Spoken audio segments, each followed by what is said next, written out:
And in about 30 minutes, you guys are going to understand why this song was the intro for our episode here with Renars podcast. And my guest today is Lorenzo Levrini. Did I get it right? Yeah, hallelujah. I did not know you were going to start.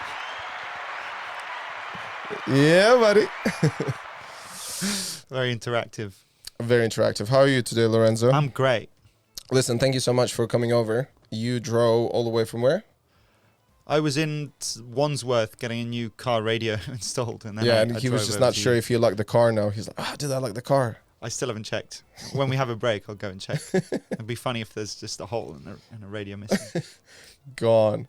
But how are you? I didn't know I'm fantastic. I'm fantastic. I'm really stoked to have you here. I'm stoked to be here. Yeah. Yeah. When I invited Lorenzo, he was like, okay, I will come over. I was like, yes, another one. So Lorenzo is a cinematographer. And for those who don't know what cinematographer means, is a person, I wrote it down, a person who oversees or directs photography and camera work in filmmaking, especially one who operates the camera. So, aka camera operator. Yeah, I think like a lot of cinematographers don't operate.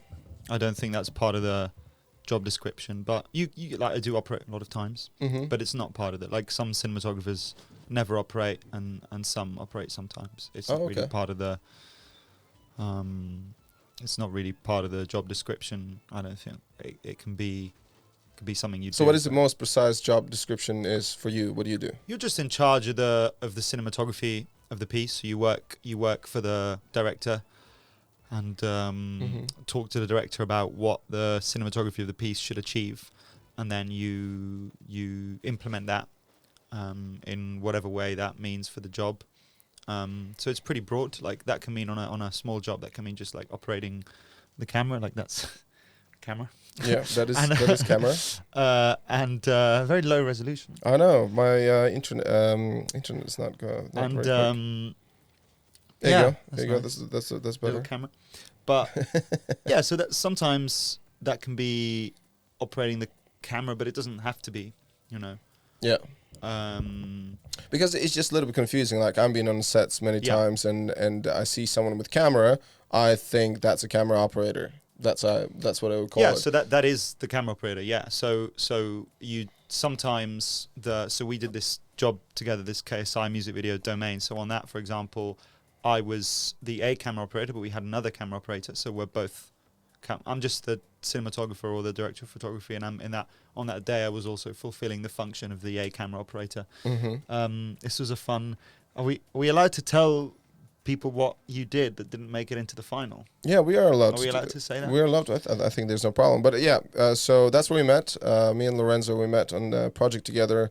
It was a music video for KSI, and here's like I'm probably not allowed to show too much. But there's a lot of action. Anyone can just check it out on YouTube, KSI Domain. And so I was playing one of the baddies who was not being too much bad because KSI beat the shit out of me very quickly. and Lorenzo was doing a very challenging, in my opinion, job, which was to capture the action. And to film action is very different. And that's straight away... We can talk about that. Yeah. For you, how much of experience you had in the past filming fights and choreos and things like that? Yeah, I think I've had quite a lot of experience. I did a zombie action piece in like 2017. And that's what that was on. And I've done several other fight stuff. But I think the fighting is a good example of like trying to differentiate between the two jobs. So like when you're shooting fighting, obviously the role of the operator is really important because that you're the one framing it, and you're the one kind of matching your kind of speed to the speed of the action. Exactly, which is really tough, and especially you were running around. That time you had a pretty big camera, big equipment. Yeah. So, because very often we do action filming goes with what is that camera called? Red.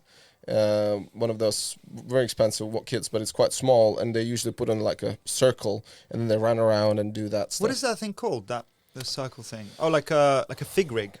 Yeah. I've never used that. It's like, how is it? They wouldn't call it a gimbal. No, gimbal is with the whole stabilizer inside. Yeah. But there's also that thing which is just like. Oh, there's a square like or a ring. Rig. It's just like a ring. But gimbals as well. So like as an example, I don't use a gimbal. So like whenever there's a gimbal, I ask for another operator. Right, because that's not your speciality. You just don't like it. Well, I think it's a historic thing. Like it comes from the, you know, you have Steadicams, which is the thing where you have the vest and the arm and a big pole. And Yeah, which you have here with the pole. No, that's not Steadicam. Oh, So that's why do you have I a don't pole? I don't. That's an easy rig. That's different. I don't operate Oh, you don't do Steadicam. Steadicams. If you Google, Is that how you look Steadicam, without beard? Then that's what. Yeah, that's what it used to can't look like in recognize it. 2012 on one of my first features. You Let's not look at that too Looks much. so good. Okay. Yeah, if you Google Steadicam, you'll see what it. So traditionally, that job is like highly specialized, and there's several reasons why you wouldn't want like, because really a director has to be close to the director, talking to your gaffer about the lighting, talking to different people, talking to the director. You don't want to be encumbered with like all this stuff on you. Right. And it's also usually it's something that requires so much skill that it's usually someone who does it every day. That just has that as a job. So they're specialized in that. Yeah, and then when gimbals started coming out, some people saw them as like, I don't know, cheap ways to get a more stable. But I just saw them as like a different kind of Steadicam, like a way to get a different kind of shot. So philosophically, for me, it was that category. So yeah, because one of the main things for gimbals is that it allows you to have that very steady cinematographical. Jesus Christ, kind of way to film it. So then they made it for phones as well, so you can stick a phone in, and it just has that very cinematic, that's the word I was looking for, feel to it. Listen, we rushed into quite a lot of camera stuff straight away. I want to start with you a little bit. Tell me, where you from? How did you end up here? I was born in Rome, and then my family moved to Holland, or you meant to say the Netherlands, but we say Holland, I don't know why. But moved to the Netherlands when I was 6. So you speak Dutch? Ja, ik praat een beetje Nederlands. Niet echt goed, maar... Dude, we just talked about this, how confusing is it's Netherlands, Holland, and they speak Dutch, and it's like you are Dutch person. I'm definitely not Dutch, but no, I don't. My Dutch is not very good. It's just conversational. And then when I was 18, I went to study in London, and I've been in London ever since. So I'm 33 now. So you're 33? I was Oh my God, you are 4 years younger than me. Is it? I thought you were going to say I'm really old. Thanks, mate. There you go. But you just got a loop of applause running permanently. You can just turn. Yeah, you want that one? About those buttons. That's for me this time because I'm older. How old you were when you moved to Holland? 6. 6. Then you lived there till 18. 18, and then moved here to UK. Yeah, I mean, when I met you first time, someone says like, "Oh, he's Italian origin." It's like, I had no accent whatsoever. Yeah, I think it's got to do with the age at which, because I think when you're 6, your neurons are a lot more flexible.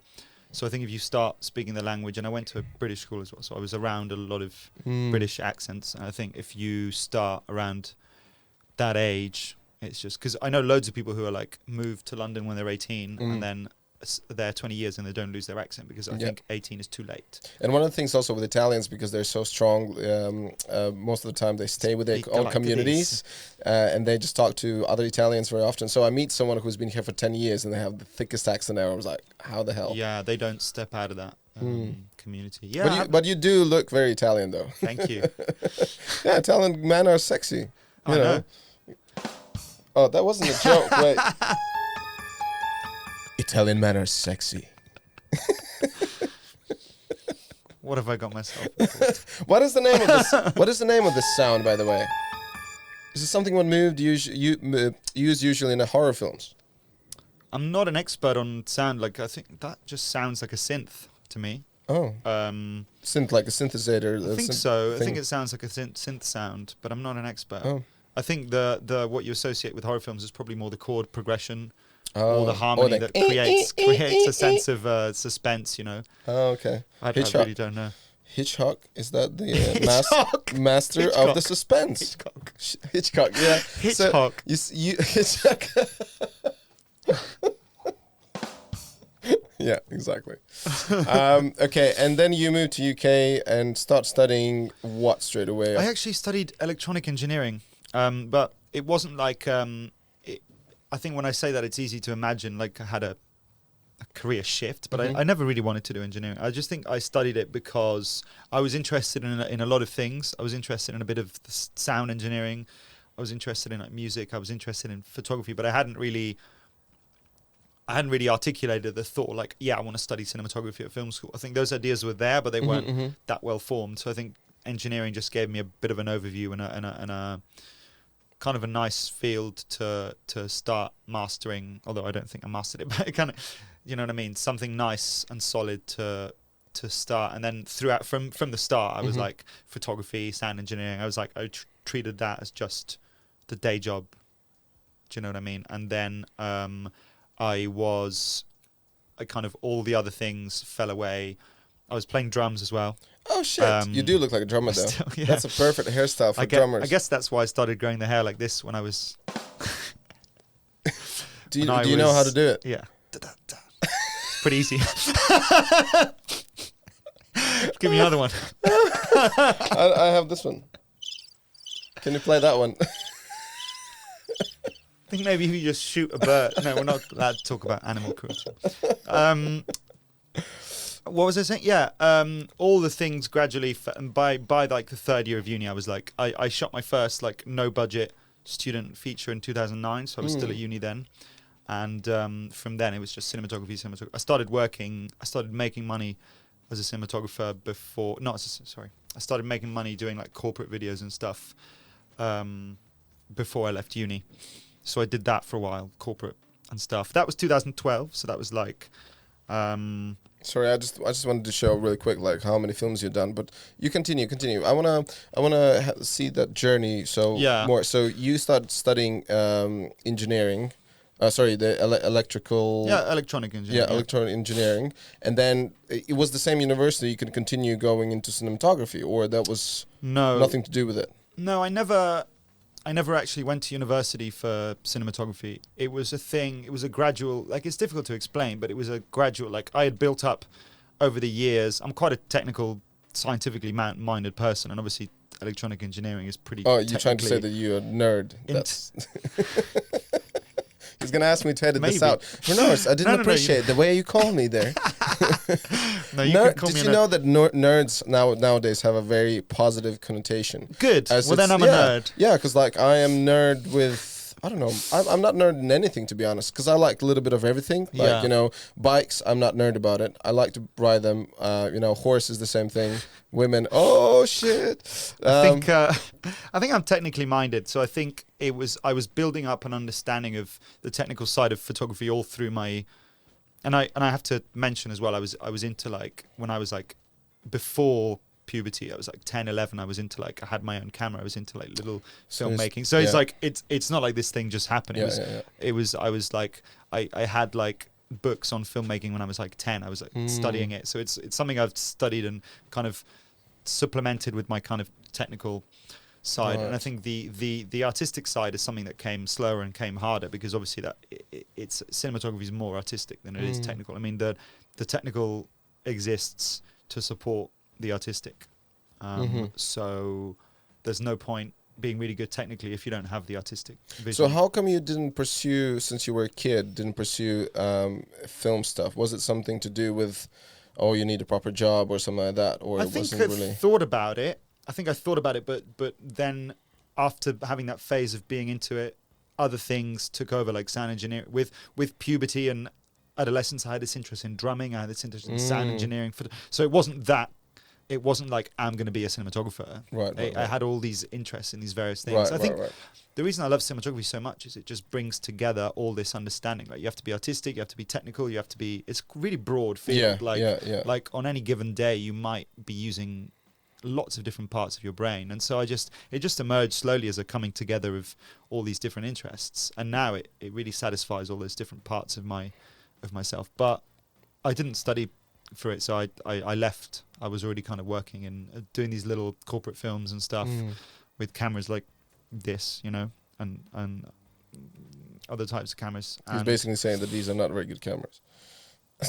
I've never used that. What's that called? It's called DJI Pocket, because you can put it in your pocket. Nice. You can stick out of your pocket and film from the hip. Yeah, pretty much. No, I've never used that camera. No, I was like filming conferences and events and Yeah, the corporate stuff that I wouldn't call cinematography at all. Mhm. But then building up my show reel on the side, and then just very gradually went out of one and into the other. But it was several years after that that I made much income at all from like actually doing cinematography. How was it with your family? Like when they were like when you were 18, what was the kind of a message from your dad and mom? What do they want, or they just kind of allow you to do your own thing and they didn't really push you to anything, which is very normal thing. They were As very supportive parents do. I think they were very supportive of everything. I think they were keen to get the electronic engineering thing for me to get that under my belt, because I Mhm. think they just thought it would be a solid base and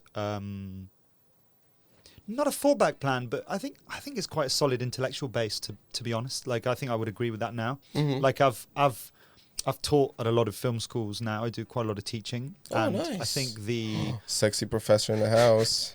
Wow. Come on, you're a good-looking professor.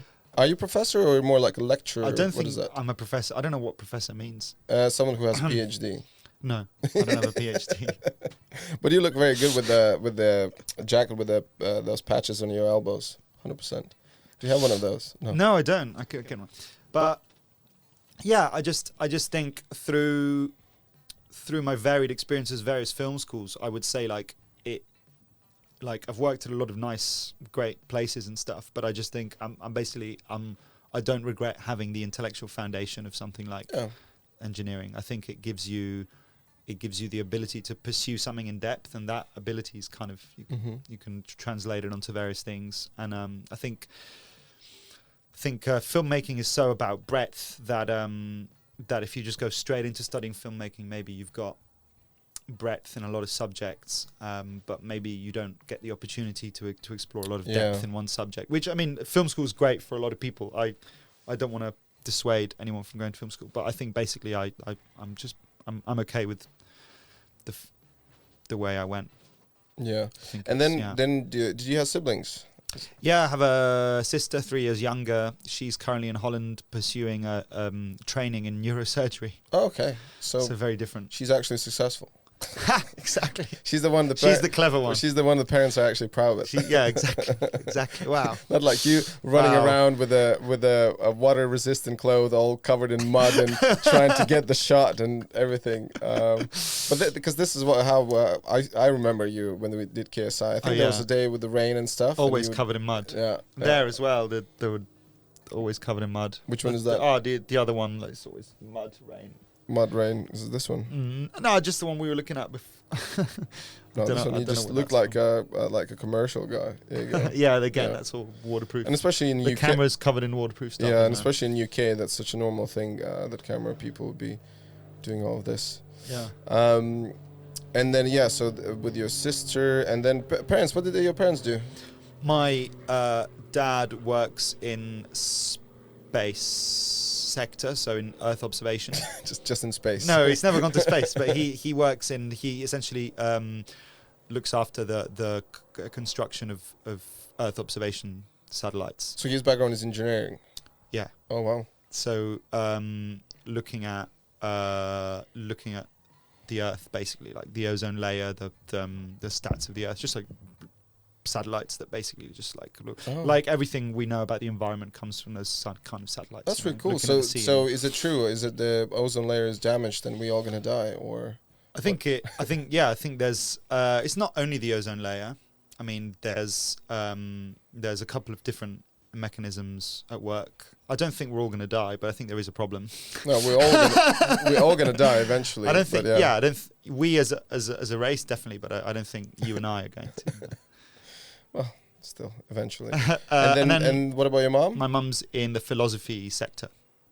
Philosophy. Yeah, Oh, so okay. very very different kind of. Wow. Which I think it kind of having those two very different influences. I think was part of what gave me this kind I of. enjoyed philosophy. I think one of my favorite subjects in university, even though I studied business. I never liked the statistics or math, but philosophy, because you can just talk out of your ass for about 2 hours. Pretty much what we're doing now.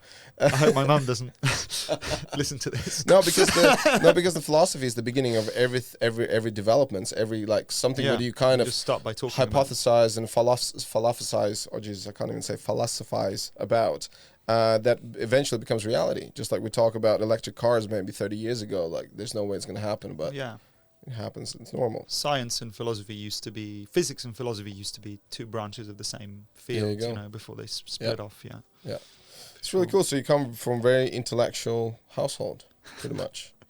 But no, and I think what you do is, you need a lot of brain capacity to do what you do, which is awesome. Cool. Okay, so that's about your family, and so mom, dad, both Italians. Yeah. We're all from Rome. Yeah. Yeah, and then they just moved to Holland. What was the reason? It was for my dad's job. Basically, they have a big space center in the Netherlands, which is where they actually build those satellites. So that's Right. That's where he Anytime when someone hears Netherlands, they think about Amsterdam, and whenever someone says about Amsterdam, they think about this other thing. How's your relationship with this other thing? I never got much into it. Bicycles. I mean bicycles. I have a bike here, but yeah, I used to cycle a lot in the Netherlands. But I wish I have like a cool hybrid bike, but I don't. I want to explore it more. Maybe. So you're actually talking about bicycles. Yeah. Maybe we can go cycling.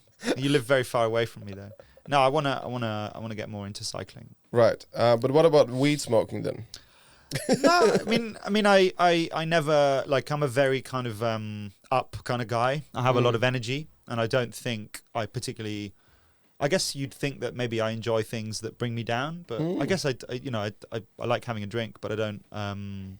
Yeah, weed was never that big a part of my life, and especially because it was just so. Also, it was right there. Oh yeah, it was around. It was so around easy. for sure. It wasn't a big thing. I get it's kind of. I guess if you just don't roll with those kind of people when you're of that age, you just don't. But it was never something I had that. What do you think about idea? Like I think, in my opinion, weed is much better than alcohol. What do you think about that? I think that's probably true scientifically, but I don't enjoy it as much. So yeah. I wish people, especially from Eastern Europe, where I'm from, I wish instead of alcohol they would just do weed.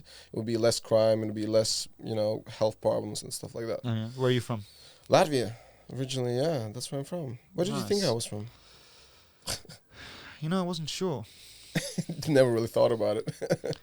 Well, I knew you were Eastern European, but oh, okay. What did it give away? My accent, my looks, your popping muscles. Oh shit. Yeah. So we're gonna finish this first segment in a couple of minutes, but yeah, when you were saying about that you're quite hyper, and I remember on the set, is it quite easy to upset you? Like that you lose your shit? I think I care a lot about what I do. Yeah. So I think if someone isn't taking it seriously, or I think if the potential of the day is not being realized, then I think I get upset about that. But I don't like. But that's just because I care about the work. I don't get upset personally about. And that was shoot, especially with KSI. That was such a tough shot. We have only 2 days to get done so many things. And we honestly, like, I just finished working on Ant-Man. We did nice. for about a month, and then now I'm working on Kingsman, and then a lot of mans. And like we take certain shot, we would do it 3-4 days, and we have this luxury of having all different angles and different distances, whatever. And in that case, it was so difficult in KSI video case was to get all of that in a very short period of time. Yeah, and we had quite a lot of stuff. Like I think there's is there like a BTS video people can watch if they want? Like we had rope rigs and stuff. Maybe Con did a BTS. Yeah, he did. I actually was watching yesterday. Yeah. Yeah, so people can watch that if they want. But they we had rope pull rigs, wire rigs and stuff like that. So so it was pretty complex. Like with the wire rigs and stuff, you have to know what you're going for and build the thing with the scaff, and like it's quite there it is. Yeah, here you go. We have all sorts of stuff. So you can see that's like a wire rig. So it's kind of, is that you? No, this was Sean pulled out. Yeah, and here we have. Yeah. Yeah, Constantine did an amazing job. Here he is. Shout out Con. Yeah.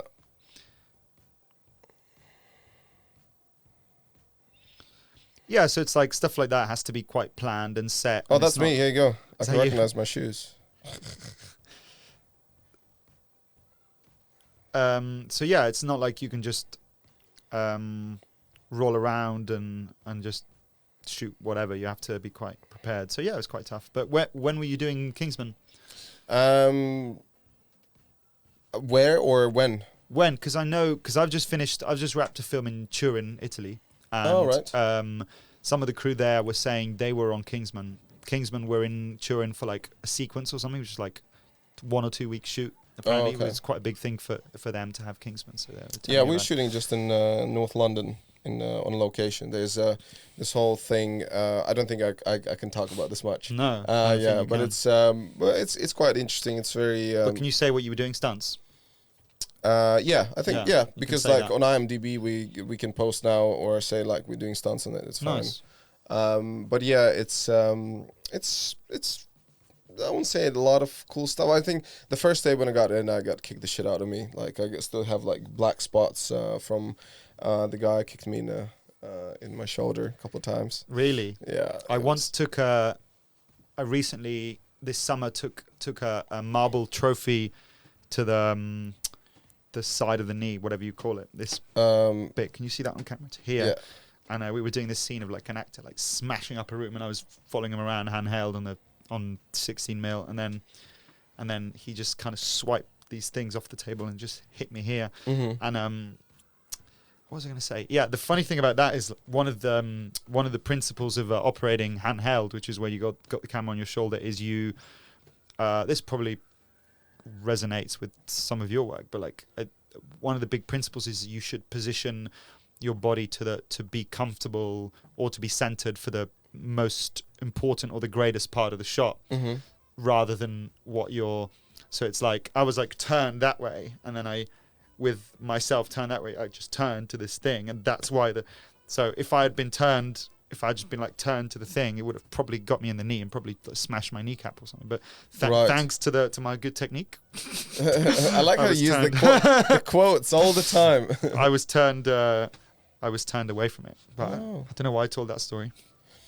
Yeah, but did you get properly hurt? Was it bad? It was like I didn't break anything. It was like swollen for a day, put the ice on it, kept working, and then the next day it went down a bit, and then went down a bit, and then a few I would days say it one was of the fine. things I would definitely could suggest you spend a little bit of money, get some pads, especially Yeah. for knees. I have knee Yeah. pads, but they're kind of big. I don't really like them. Like after this experience, I think Yeah. I would put them on, doing something like that again. But I think, yeah, I'm interested in if there's smaller ones. Yes, They there's have these big ones. huge variety. One of the best pads out there is motocross pads. So Motocross. Motocross. Motocross, okay, cool. Yeah. So those are the most resilient. They're quite pricey, but it's like that's what most. I'd of be the interested in that. That's what most of the stunt guys use. Like if you ask anyone, and one of the best ways for you to find out anytime you're on a set with the stunt guys, Just just ask ask them like, show me your knee pads, and Nice. because we had like 4 different types of knee pads. We have small profile, we have a hard shell, we have soft shell, things like that. Because very often, like when I worked on Bond, we would not be allowed to put hard shell because they really stick out. What Bond did you do? The last one, Oh, the one nice. which is out, yeah. Nice. I love that one. No It's time good. to survive. It was really, yeah, I really. Yeah, liked it. and then on that one, everyone was wearing suits, so we were like mainly wearing suits, and then any little pad could stick out really badly. So we had this very small profile because it's rather have something than nothing if you take a hit. Can you say what sequence you were doing of that? Yeah, I can say what I sequence. really like that film. Yeah, I thought the writing was great because they had Phoebe Waller-Bridge in there. Oh, okay. The fight scene in the it's kind of That- restaurant or whatever is that. Scene at night with all the Spectre members in there. Yeah, the and we club were the together. we were the Spectre. Oh, agents. nice. Yeah, one of them. Nice, But it's nice. so annoying. Like, and this is one of those films. Like, I did this crazy audition. Like, we need to do all these cool like falls and reactions, whatever. And on the day, and I was excited. I can do some crazy fight. All I did, run in, get shot in my head, and I was just lying on the floor for two weeks of shooting. Oh, so you just had to Yeah, I was come in the morning, Yeah, go I all the was- way to Pinewood, and then just lie on the floor. I guess Yeah. Pinewood isn't too bad from here. Oh no. It's totally fine. I think at the time I still lived in East London. Oh. Yeah. Where did Okay. you live in East London? I lived in Beckton, but this is our first segment, and we're gonna have a little chill.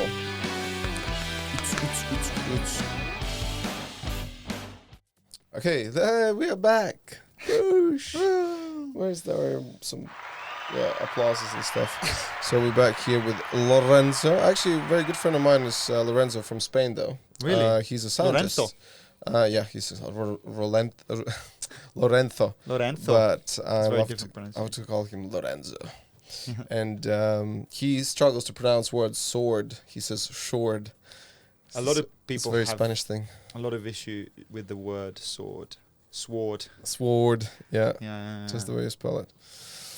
Okay. Cinematography in general is it's interesting nowadays, especially that anyone can film. Anyone have little device with high resolution, just like this main camera who's filming now us. It can have 4K if I want. And how do you look at this whole thing of high resolution, amazing cameras on the phones?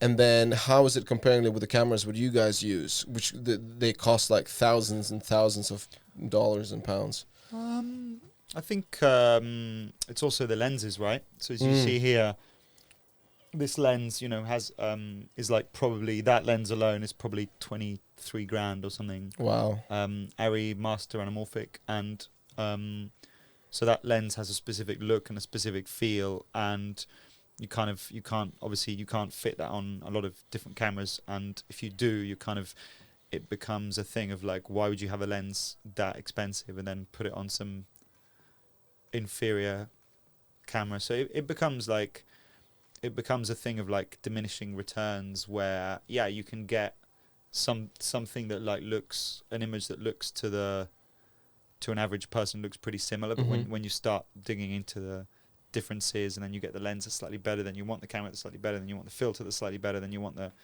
So like, I agree, it's like it's diminishing returns, but I think that's what you have to chase if you want the best kind of image. I think like, what they say usually about lenses, it's like what's the difference between a like a master, like, so not this one because this one's anamorphic, but like a normal master prime is like a 50mm master prime. Arri master prime's like probably cost like 20 grand or something, and then a 50mm Canon lens that you put on one of those cameras costs like probably £200. Yeah. So what is really the difference in quality that was actually my between next question. £200 and 20 grand? And I think the answer is that in designing something, and this is true of the design of everything, I think it takes not a lot of money to get the basics, and then to finesse that takes like 90% of the cost goes to the last 3% of the quality or something. That's just how it works. So yeah, but then I think you go into like considerations like these cameras, some of the consumer cameras don't necessarily have not only the picture quality, but they don't have the workflow to support professional production in terms of like the controls available, the way it interfaces with wireless equipment, the way it interfaces with video protocols, the way assistants can work with it and load it, and all different things that it's designed for like a camera like that, which is now really old. That was several years ago, but cameras like that are designed for specific things in mind. Who makes the best cameras? What is the notorious company, or what country represents the best cameras? There's a few good cameras on the market now. There's Arri, who are German, make a lot of good ones. Red, who are American. That's the one I mentioned earlier. What they use, they have quite small cameras as well for Red. Yeah. Well, the Arri Mini and the Arri Mini LF bodies are also small, but like I used a Red on my last feature film in Italy just now, and I really liked it. And you're right, it contributed to a smaller build just because the modularity of it meant that a battery could go straight on the back. It was just built slightly differently. So it's not the camera itself that is smaller, but it I don't know, maybe just the modularity of it means that you can build it slightly, because like there's a lot of stuff on cameras, so it's like how you build it changes the weight, and the lens changes a lot. So if you have a big lens, like on KSI we had fairly big lenses, but then if you use lenses that just happen to be smaller, that contributes to the weight. But I think like people keep talking about cameras being light. I think a good bit of weight is actually good for the physics of how the camera moves, like the inertia. Inertia. Oh. Yeah, there's just the physics of the movement. Like I think most Steadicam operators will tell you that they don't want like a camera that's too heavy, but they also don't want a camera that's too light, because it doesn't fly as well, you know. Like La La Land, which is one of the best examples of like amazing Steadicam work in recent years, used Millennium XL2, which is a 35mm film camera made by Panavision, which is really, really heavy. But yeah, just talking about cameras. So there's also Sony make good they have the Venice, and the Venice 2 just came out. They're good. And Panavision have they were late to the digital camera market. Like they were with ARRI, they were the prime makers of like film cameras, but they were a bit late to the digital game, and then they came out with the DXL and DXL2, which have red guts. Like their heart is like red, but then it's Panavision outside, and they're really good cameras as well. So I think about cameras, it's for someone who just want to do like you know, some basic videos, some vlogs, and like what I film like you for YouTube. I find myself struggling to find it, because the variety right now with the camera is insane. Yeah. But when we're talking about specifically about cinema and about big films, and is it pretty easy to know, okay, so these are the best ones, like 10, 20, or it's still you kind of trying to figure out, okay, which one would be the best, or... I think once you get to a certain level, it doesn't really matter. Like it's more about the lens, and even more importantly than that, it's all the elements in a chain. Like, you know, the chain of the image is made up of like what's in front of the camera, like what location are you filming, what time of day are you filming it, how are you lighting it, what's the costumes, what's the actor, all those things. Then it's like, you know, how you lighting it, and then it's like what filter have you got in front of the lens, what lens have you got, what camera have you got, and then, you know, what how's the image being manipulated or graded afterwards. And it's like there's no point worrying about one element in the chain too much. You've just got to see the whole chain holistically. So I think it doesn't help to get too caught up in like camera choice. Or like, so with this film in Italy, for example, it was like I put like an Alexa Mini on the list, and then they didn't have one. They were like, we got this red Gemini. I was like, okay, whatever. Okay. Just shoot the red Gemini. Let's go with that. It's fine. It's like, you know, like I have, you know, certain things, like I don't like the helium. I would prefer the Gemini to the helium, but it's small things, you know. No idea stuff. What's the difference between helium and Gemini. We're not going to get into that. It's not important. Crazy detail. It's not important, really. But I think you have to know, like, if this is your job, I think you have to know how to, like, what I don't need to know is like every single camera, including I've got no idea about these new cameras now. But I think you just have to know, like, you have to be able to understand the specs and the technical side of it, and the look of these cameras, and you have to be able to, like, if there's a new camera, you have to be able to like test it and know what you like about it. But really, you kind of we're in the context, we're in the community, right? So we kind of hear about the stuff that's now I know that the Venice 2 is out, and I haven't tried it, but I know it's meant to be good, you know. And what would be the price for Venice 2? I don't know. It's not that expensive compared to cameras of its standard, but it's not. When you think about cameras like that, it's slightly different to cameras like this, because you buy the camera and you have to buy a load of accessories to get it to work. So it's not like the camera body's not really the because the lenses, as you said before. The lenses and all the stuff around it, and then, you know, we have all this tripod stuff, like that's an expensive tripod, and all the focus equipment. So it's not really like these cameras are not typically ownership cameras. They're more like rental cameras. Like, you can make ownership packages. How many different lenses would you use for like one camera? Like, because like on a bigger shoot, usually how many cameras are involved? It depends. Some shows are like just single camera shows. Some, like on KSI, we use 2 cameras because it's nice on the action to have 2 cameras.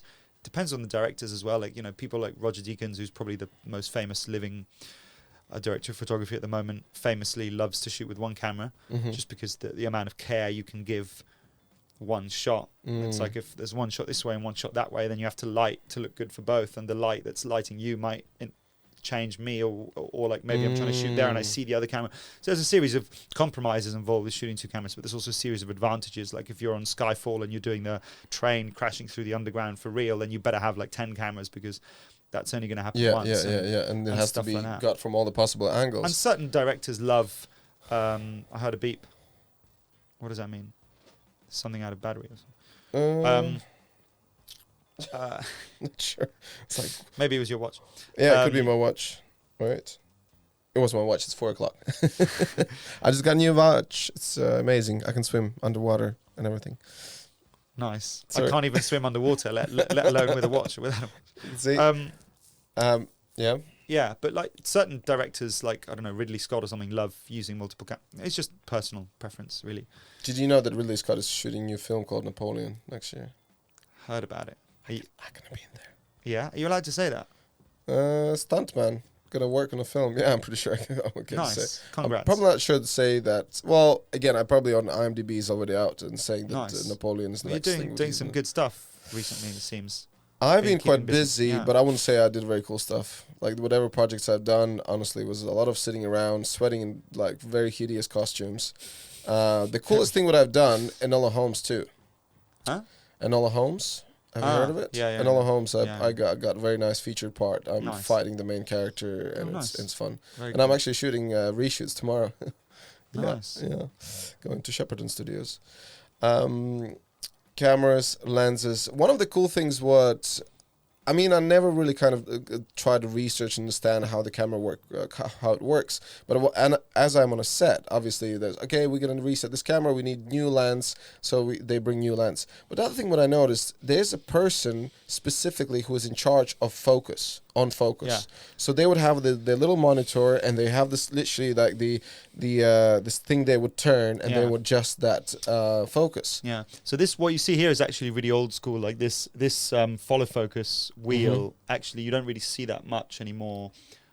This used to be the old way of doing it, where I'm manipulating the focus, but that with your hand, with your left hand. Yeah, but I'm just doing it for just to line up. But that guy up there would be the focus puller. Yeah. And you can see his beard. Yeah. Vlasis Skoulis is his name. Oh, Lovely nice. Greek man. But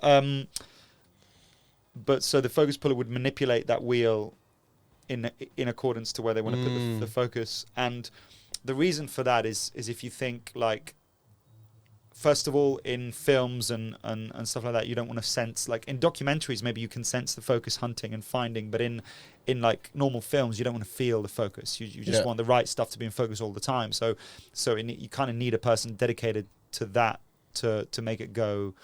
Although, sometimes for documentaries and stuff, the camera operator would just do it. But the other thing is, like, if you're doing certain things, like, for example, Steadicam, you can't really touch the lens, or if you're doing handheld, that usually requires two hands in some sort of configuration to make the right move so that you don't have a hand free for focus. And now it's very kind of popular to just use this wireless follow focus, so you don't really see that much anymore. That's not usually included in the camera packages we get anymore. Sometimes it's like on the truck, but it's very rare. So now it's all wireless. But the monitor thing is a bit of a misconception, because people think they just look at the monitor and make it sharp. But again, if you do that, then you're late to you're reactive. So really they're using a lot of tools. Like sometimes they have, it's not here, but sometimes they have these horns on top of the camera which tell them the distance to the thing in front. Sometimes they stand where they can see the camera and the subject, and they judge the distance by eye. Wow. And if you think shooting film, which is obviously where this all started, they can't use the monitor because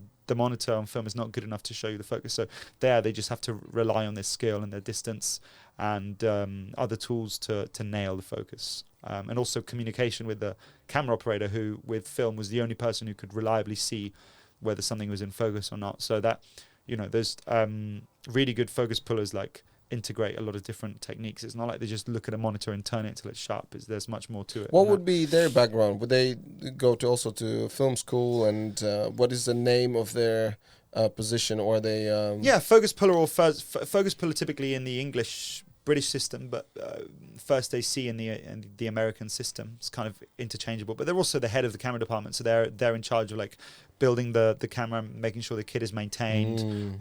If you're shooting on film, they would lace the film through the camera, so they have a lot of responsibilities. They're just not. But during the shot, they would manipulate. Focus puller. That's pretty cool title. What are you trying to pull here? Focus. But yeah, their training would be like they would come up through the camera department usually, so they might be a trainee and then a loader.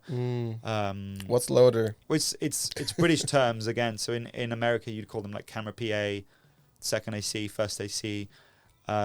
In the UK it would be like trainee, loader, focus puller is like the different rungs of the camera assisting ladder. What is the definition for loader? What does it mean?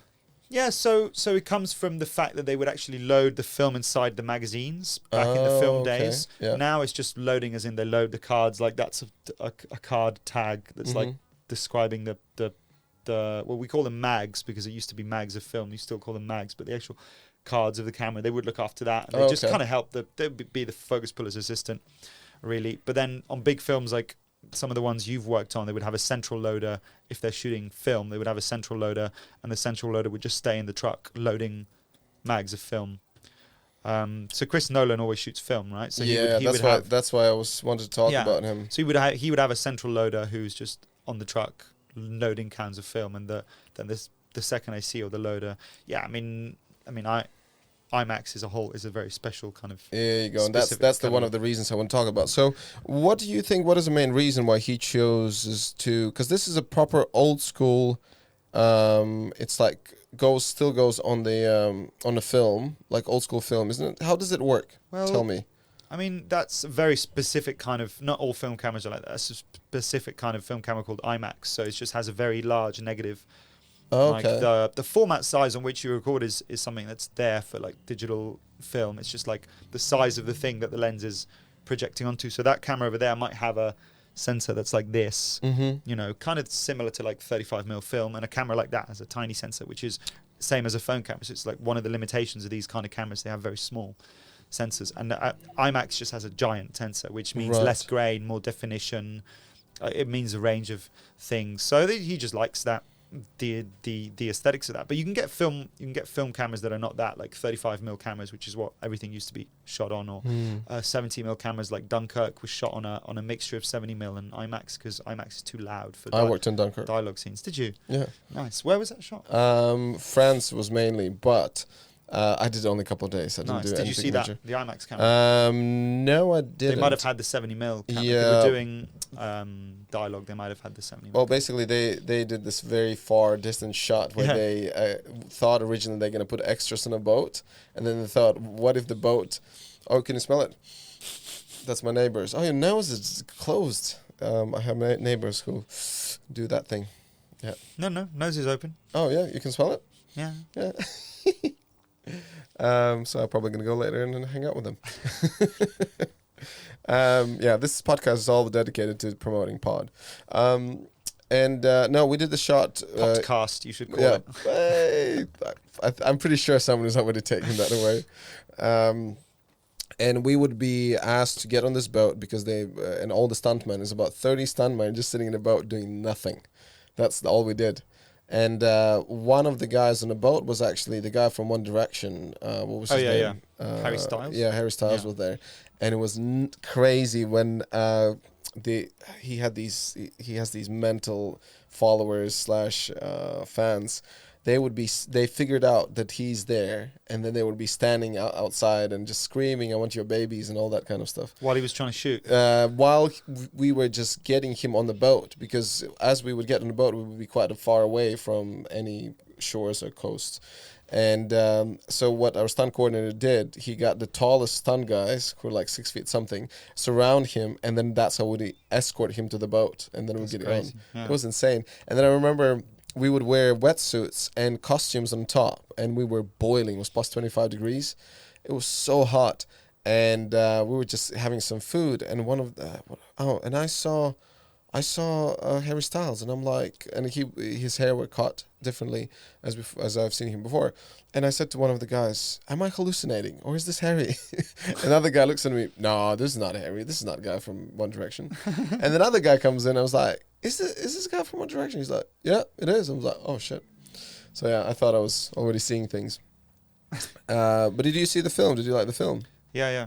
I saw it in the IMAX at the BFI actually, Oh, because okay. IMAX is also a projection format. So obviously you can project in IMAX movies that are not shot in IMAX. When you see something shot in IMAX and projected in IMAX, it's obviously a crazy experience. Yeah, It's nice. it was pretty Certain cool. scenes on The Last Bond were also in select sequences, like the Materis sequence. Some of the action chase there was on IMAX apparently. I haven't seen Bond yet.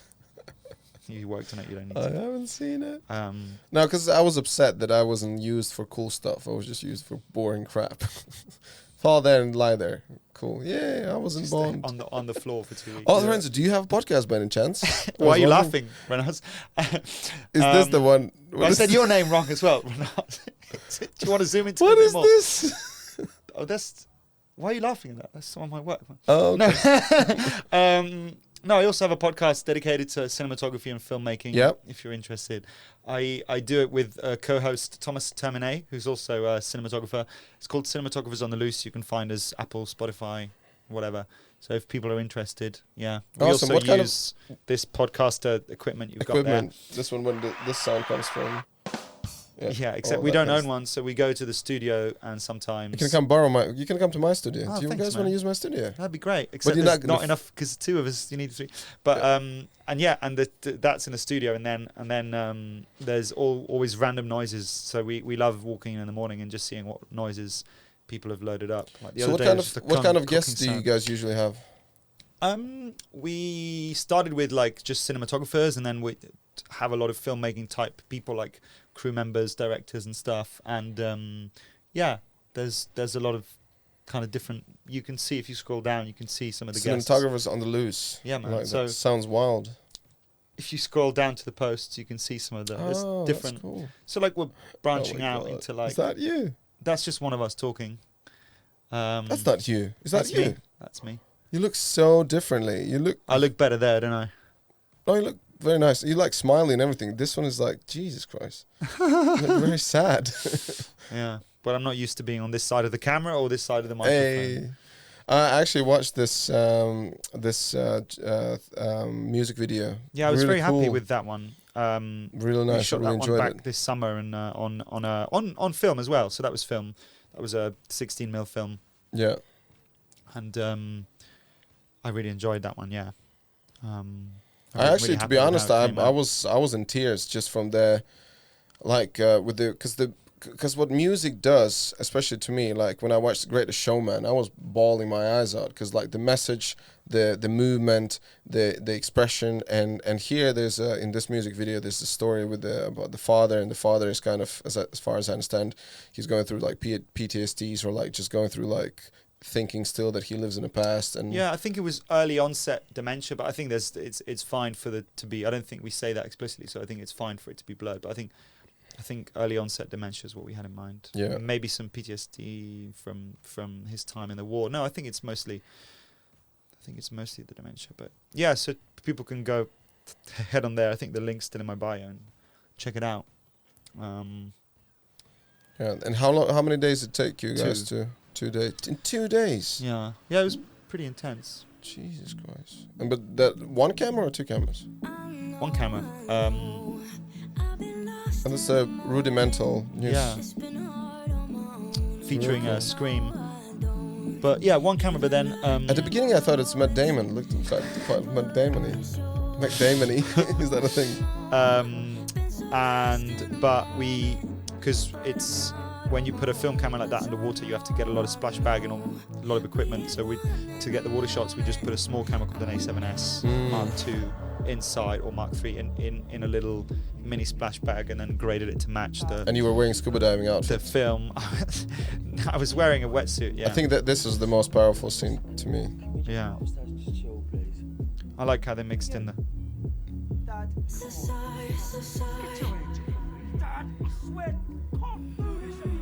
Yeah. Yeah. It's quite, to be honest, I can kind of relate. My dad was alcoholic, so Really? Yeah. yeah, weird shit. Shout out Ian Simpson, the director who did a, you know, Ian did Simpson, an this excellent is job for you. with that. Well done, mate. Yeah, our second segment is going to be soon done. Listen, a lot of cool stuff about cinematography, yeah, different ways to get into it. But one of the main, I mean, obviously the main thing is to be just start experimenting and start shooting stuff on whatever cameras you can get. Yeah, I think also like being a cinematographer is not about just shooting; it's about the thought process of designing the visuals for something, yeah. right? That's one of the key bits of it. So I think just also like watching different stuff and like seeing what you react to aesthetically. Because if you're interested in being there with the camera and actually being there in the moment and shooting the thing, maybe operating is what you want to do. But it kind of photos like that don't really tell the whole story of like, it is very much about the prep and designing the aesthetic, having conversations with the director, and then putting together the team, putting together the equipment, designing what you're going to do, thinking about the schedule with the assistant director. Like the actual operating the camera bit is a very small part of the actual job. So it's a prep. A lot of prepping. Yeah. Organizing. Yeah, and then afterwards, you know, in the grade, which is like the color correction, looking after that as well usually. And in your podcast, you guys, so you said like how many episodes you've done so far? We're on, I think we just recorded episode 30, so we're in the process of editing that one. 30, and is it on Spotify only, or? Yeah, Spotify and kind of Apple. A kind of like whatever is the audio version, because you don't have video version. It's only audio. Yeah, we edit pretty heavily, so the video version wouldn't work. Yeah, yeah. It's And kind how long episodes are? Kind of vary from like just under an hour to 2 hours. If we just kind of see how it goes. Yeah. And then what was the reason for you guys to start to do podcasts? Was it just to talk about the things what you know and kind of? I think it was lockdown, to be honest. I think when lockdown hit in March 2020, everyone was in this kind of, no one was working, and we were all like, what are we going to do? And I've been a fan of cinematography podcasts for a while. Like, I love listening to them, and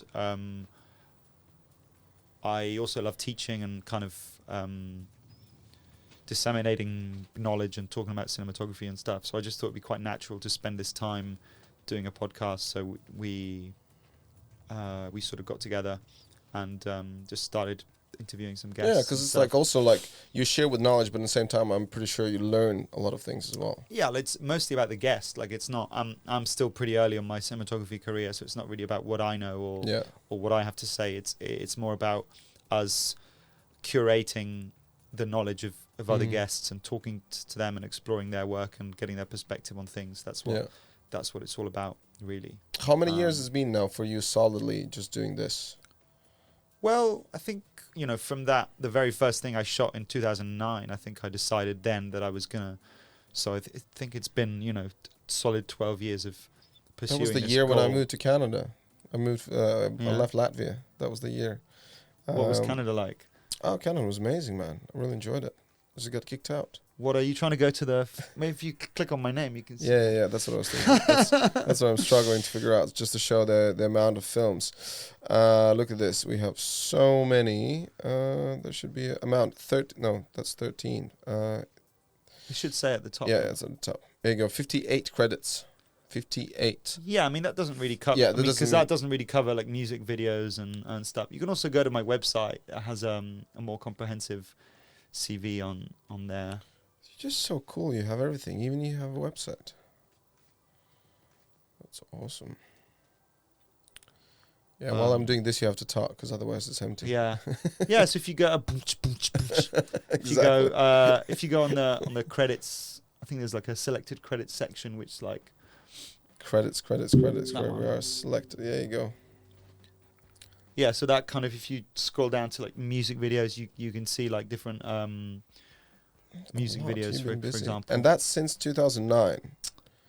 Yeah, well, I think most of the stuff from that back then is because I wasn't really doing the stuff I was doing cinematography for is not really wasn't that good at the time or so. I mean, most of this stuff is from much more recently. But so that's like some of the music videos. Cool. Well, a lot. Anyone who wants to look at it, obviously they can go through your Instagram and find your website and that. Okay, we're gonna have a break now. We're gonna go stretch legs and maybe have some more coffee. Cool. We'll see how it Sounds goes. good. I need new music. I know. But. We are back. We got another coffee. So Hey. Lorenzo is gonna be like on a Coke now. So look at him. Can I ask you about your workout routine? Oh my God. Someone is asking me questions. What's your workout schedule? This is not how it works. Is it a secret? So no, of course not.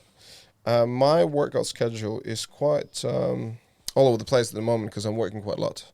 So it's very difficult for any stunt performers when they work. It's so tough to get any training in because quite often during the day you get really tired from running around and getting hit and all that kind of stuff. Yeah, and you are using your body, so it's I guess it's tough to then also train on top of that the same day. Exactly, and also like one of the biggest problems is you go and train hard, and in the morning you're like quite sore, and all of a sudden you have to run around all day and fall and do all of that. It probably decreases your performance during the day if you train in the morning. Exactly. So what we do, we try basically just relax, just do anything what we can. Every day after work, I go to sauna. I do cold baths. Really? Yeah, I do cold baths every Where day. do you do that? Around here? Yeah, I found David Lloyd's spa. It's quite pricey to pay per month, but because I use it every day, it makes total sense for me. So you just go there all the time after work? Yeah, literally every day. Today we're going to finish this. I'm going to go do a little workout, and I'm going to do my sauna again. Oh, yeah. What kind of workouts do you do? Just So if I don't work, I have the variety of things what I do. So I would try to hit gymnastics twice a week. So where I do tumbling, mainly like tricking, little bit of conditioning, I would say. But when you do a lot of backflips and stuff, it's kind of conditioning itself. yeah. So then I would, because I do motorbikes, so I would ride my bikes maybe twice a week as well. I have a motocross bike. I have a freestyle bike, which is all like wheelies and stoppies and all that kind of stuff. And then I have also a commuting bike, but also I can race with it. So do those. That doesn't really take that much physical, except motocross. That really kills you.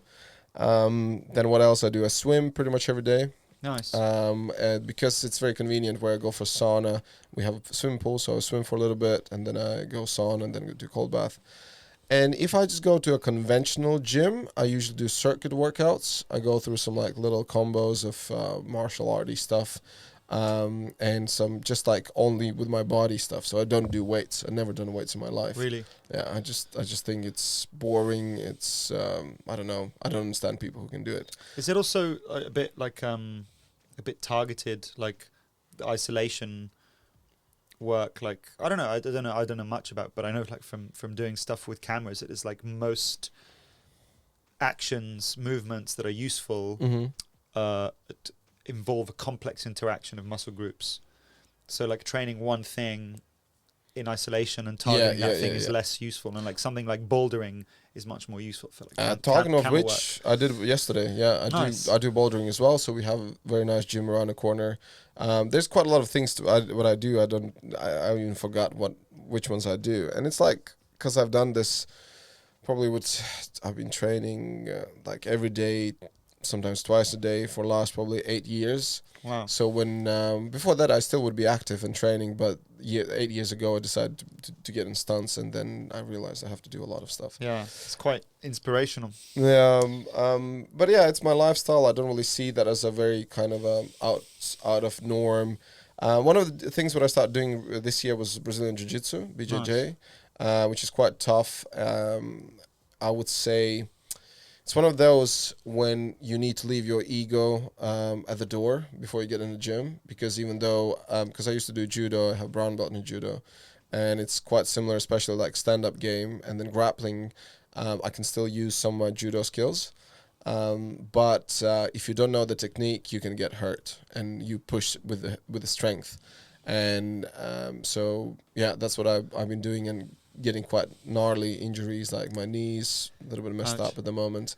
At the beginning my neck was in trouble quite a lot of times, so I started doing it in Bali, But one of the greatest things about Brazilian Jiu-Jitsu, and if you ever consider it, community is amazing.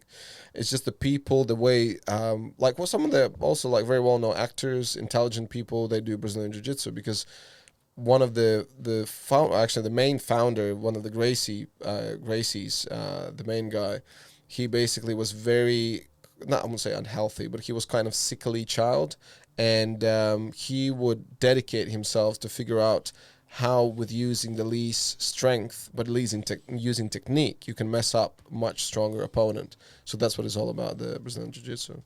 And with stunt training in general, which I love it and hate it sometimes, there's so many things you can learn and do, but you just don't have time for it. So that's like the biggest thing. So, but I do also horse riding quite often, high diving. So when they closed everything for COVID, here in Slough, I found 2 bridges, one 6 meters, another one 12 meters, and I would just jump in the water. I've done a 6-7 meter cliff jump, and that's scary. So Yeah. 12 meter, I was like, Yeah, I need to show you the 12-meter jump. no, I don't want to see a 12 meter. But yeah, and then when I went to Bali, I found 20-meter spot.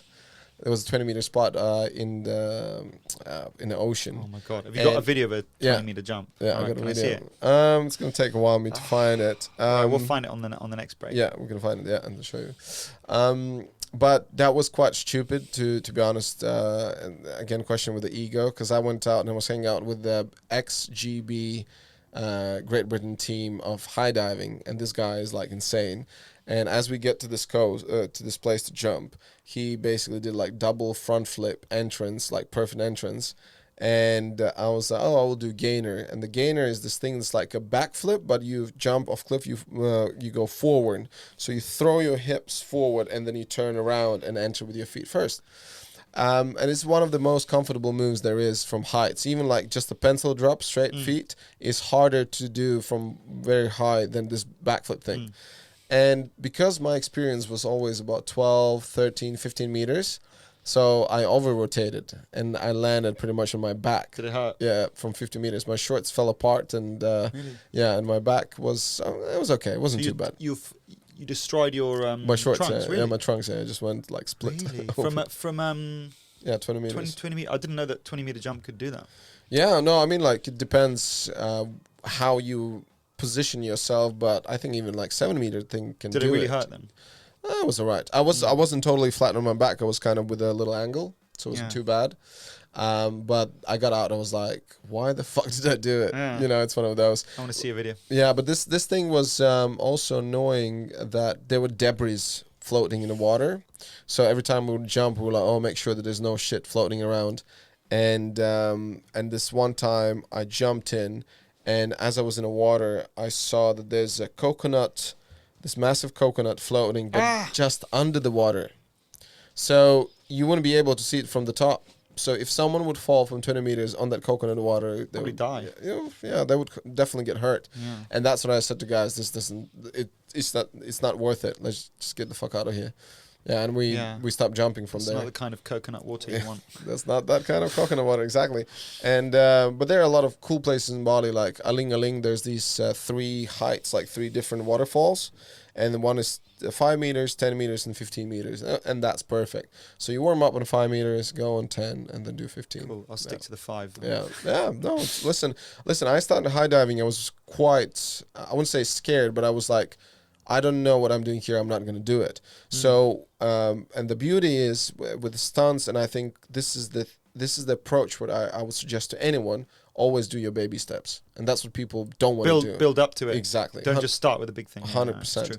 So when I went to Aquatic Centre in Stratford, outside Westfield Centre. So it's 3 meters. Oh, it's actually 1 meter, 3 meters, 5 meters, 7, and 10. Right, so you go make yourself comfy on 3, go on 5, so and that's how it should be done with anything. And to be honest, like since I developed that approach, I've been using to anything, to bikes as well. So before getting a really big Kawasaki Ninja, which is like, I don't know how much it weighs, but a lot.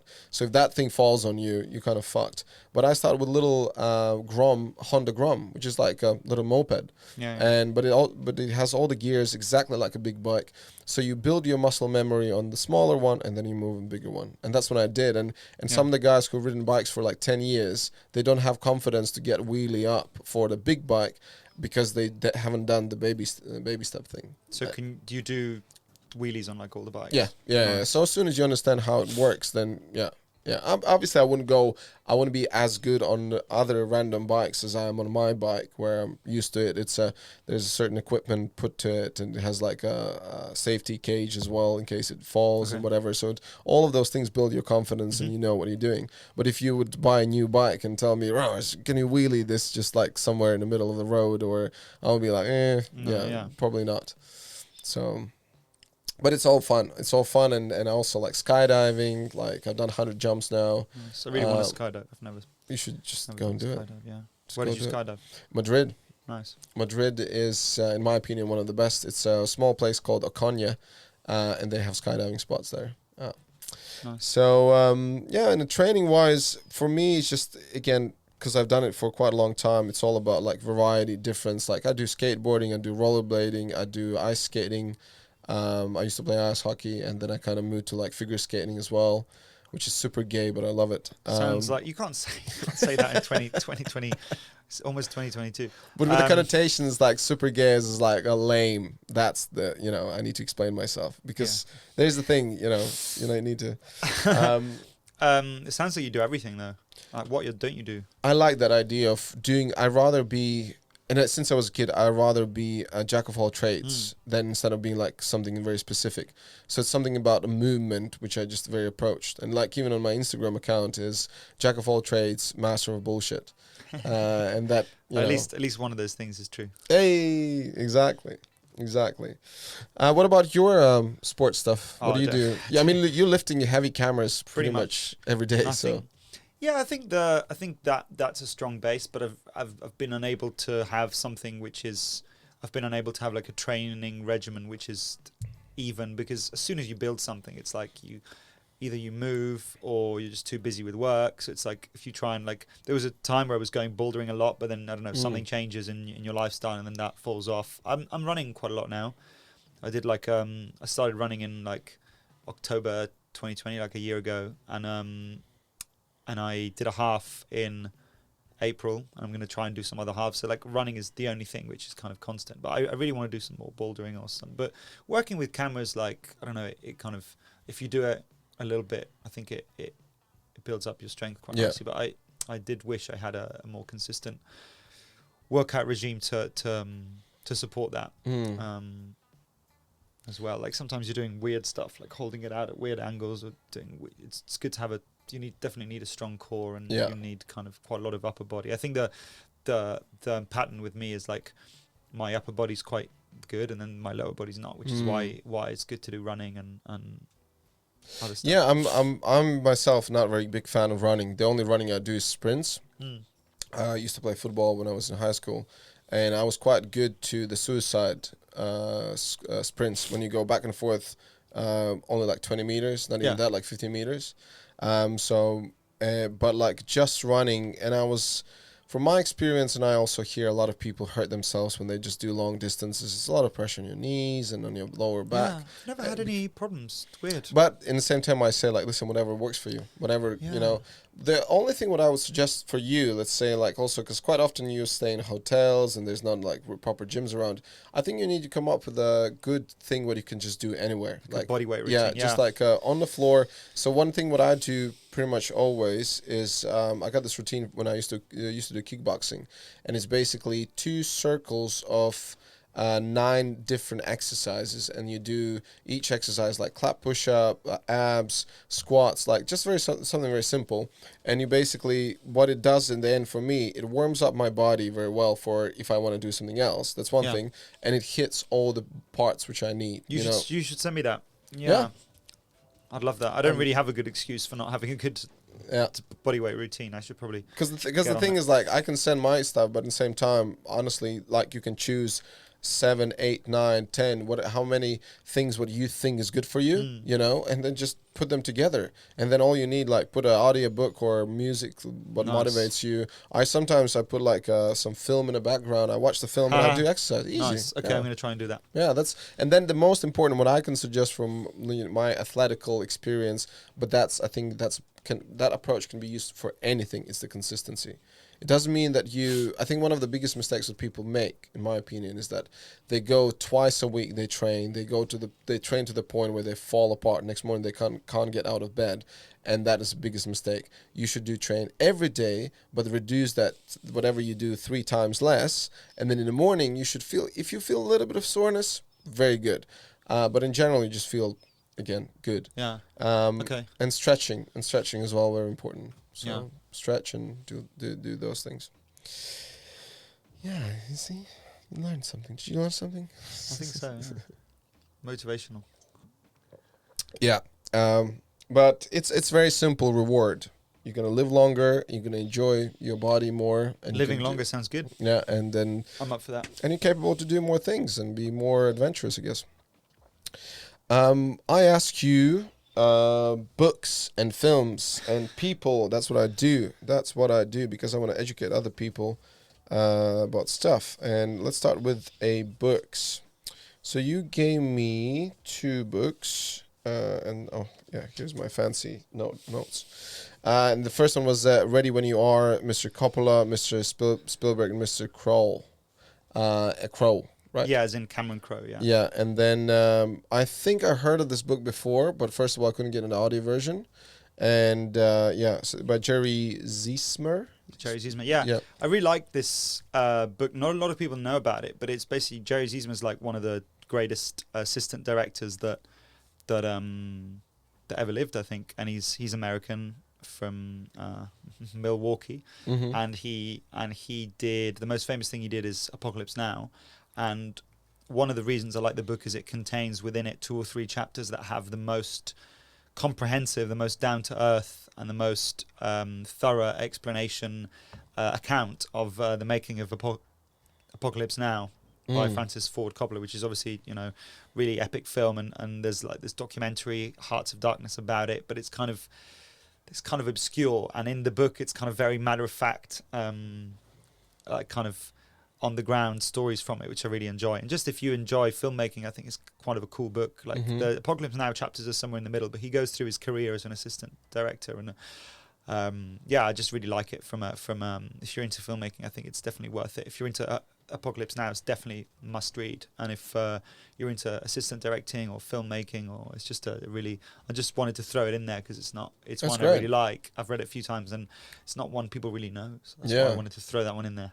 Yeah, no, that's awesome. And this is why I take this segment, and it's also represents kind of, the books represent pretty much people in a certain sense. If someone who reads quite a lot, and I mean, I had some guests who struggle to take 2-3 books out of whatever how many books they read. But in general, it's like almost like, tell me who are your friends, and I'm going to tell you who you are, and then tell me what's your favorite book. Yeah. That shows. The second book I did find on audio as an audio version. I think I probably listened like 60% of it. The Happiness Hypothesis. Yeah, by Jonathan Haidt. Yeah. Yeah. He's a psychologist, and it's really cool. I think you look at it and you're like, oh, it's one of these self-help new agey that's what books. I thought. That's actually what I thought. But I think it's a good one because it delves into a series of ancient wisdoms about happiness, and discusses each one in light of modern psychological research, and it just uses that to draw certain conclusions about what makes us happy and stuff. And I don't know, I've read it several times. Like my version is just like completely destroyed because I've read it so much, and I've just come back to it time and time again, like when I felt good, when I haven't felt good. I don't know. I just think if you're interested in psychology and introspection, thinking about happiness, it's just kind of. But it's definitely a great point the way they look at. So even though you're rich and have all those things, are you happy? And they're talking about that. Most of the time you're not. But one of the examples what I really liked when they talked about the it's almost like a mafia families, and then as example they was using a vampire bats So the vampire bat, if they had a lot of blood, they had a really good dinner, so they would go and they would share with their dinner with other bats. But they wouldn't go to random bats. They would have a specific bats. And then if they share with the specific bat, they would presume in the future that when they're hungry, that other bat would come and help them with their blood. And it literally kind of shows like how the community grows and how tit for tat, that's what we're talking about. So if you help me, I will help you back. And it was, I would never know about then this. Explaining how gossip is a regulator in the tit for tat economy. Gossip is like, because you could, in the tit for tat economy, where you basically you act in good faith on the first transaction, and then on every other transaction you just copy what the person does to you. So like first interaction you act well, and then you just kind of do what the other person does back to you. That's like the tit for tat economy. And but someone could game that system by interacting with different agents all the time and screwing them over every time. So like I screw you over and then I don't come back to you. Screw this person and then gossip works as a regulator. So it basically stops people by like spreading the word and letting people know who's doing what in the economy, in the community. It stops that. So it's like a regulator for the tit for tat. Stops that stops that happening. It basically means that I can't go to, like, if you know, just like if you apply it to the film industry, there's obviously a lot of like we're always talking about like who's blacklisted, who we shouldn't work with, blah blah, and the word spreads very fast. And so, but people think of gossip as a bad thing, but it's actually not. It's like it's a regulator which ensures that the tit for tat economy can work, and basically if someone tries to game the system, it's kind of on balance, it's not worth it for them. You see, that is amazing one. And like talking about film industry, that's how it works all the time. It's very I don't know word how of with mouth you guys, based. with the stunt guys, if one stunt guy messes up on one production, then everyone hears about it. Everyone is going to hear about it. Oh, did you know that? Did you hear what that guy did? Oh my God, he's not going to work forever now. And things like that. I think there's definitely like different levels, like obviously I kind of know what happens within a level or a circle of something in London, and then there's a lot of circles, but you know, you kind of hear. And one other thing is quite interesting phenomena is that we would hear things about certain coordinators. We would hear that, they're quite nasty and they're going to yell at you and things like that. And then you, before even meeting them, you create this kind of a persona in your head. Oh, you're not going to like that person. And you like, oh, they're going to be dicks to me and stuff like that. But then you actually meet them in person and all of a sudden like, oh, no, actually this guy's really okay with me. So everyone has different experiences. And just like when... it's like the chemistry. So if someone has that chemistry, that two by like opposite poles and things like that, and they just like, you know, the chemical just blows up kind of thing instead of coexisting and creating synergy or whatever. Yeah, I think it's important not to slag people off for the sake of it. Yeah, that's true. That's true, because then they're going to talk about you. He slags people for no reason. Yeah, exactly. Another thing in this book, the gossip. So talking about the gossip, there's another book called, was it Tribe? Was it Homo Sapien? Just Sapien. I think in Sapien, they were talking about one of the reasons why our type of ape went so far was because we used more of a gossip concept of explaining things. And also we described things different. So there were certain apes who would say, like, if there's a danger, if there's a crocodile in a river, and they would say, crocodile, river, danger. So our type of ape would go, there's this massive crocodile. See, you will destroy you. Like, we just added this kind of stuff, and that make and that's that because of those legends as well. Because it moved like a legend. Because how many things we, you know, not maybe our people, but like people before us, like our generation back, it was about legends. Don't go in the woods because the myths, stories, because the witch is gonna eat you and things like that. Yeah, well, that's, I think, why filmmaking is so powerful, because we just love that element of stories. And I mean, I love hearing stories from my friends about different jobs they've been on and what's happened. I think this storytelling, human beings love the story as a way of communicating information. The stand-up, the movies, everything is based on story. Like, oh, this happened, that happened. Two Italians went to the bar. What happened next? No one can remember. Who's your favorite stand-up comedian? I think I'm gonna actually see him my girlfriend, she got me tickets. Who is it? Gervais. Oh yeah, Ricky, yeah. I saw a preview show of Humanity once. Right. You know, Humanity was his latest one. Yeah. Before. I guess he's going to do a new one. Yeah. That's great. I'm excited, but at the same time, it's like, it's gonna be a lot of people. I don't like crowds. Like, yeah, I'll see how that works. But he's one of them. I mean, like, I think my all-time one is probably Jesus Christ. Yeah, Jesus Christ is good. Jesus Christ. His material's really poignant and funny. Do you know, how old are you now? 33. Yeah. Same as. Yeah. Yeah, so you watch. No, watch it's actually out. a little in the last. Watch film, out! What are you saying? yeah, it's true. No, in the last film I did, I actually played. They cast me in a tiny role, which was a music teacher that's meant to. Yeah. Look like Jesus Christ, so that they made that joke a lot of the time about 33. I'm the right age, blah blah. Jesus Christ, but it's when my hair was longer, so I had more of the, Yeah, and my beard was longer as well, so I had more of the Jesus Christ look going on. You have the looks. Yay, you're rocking them. There was something else when I add to the book, and now I just kind of lost everything in my head because I can't remember my favorite comedian's name.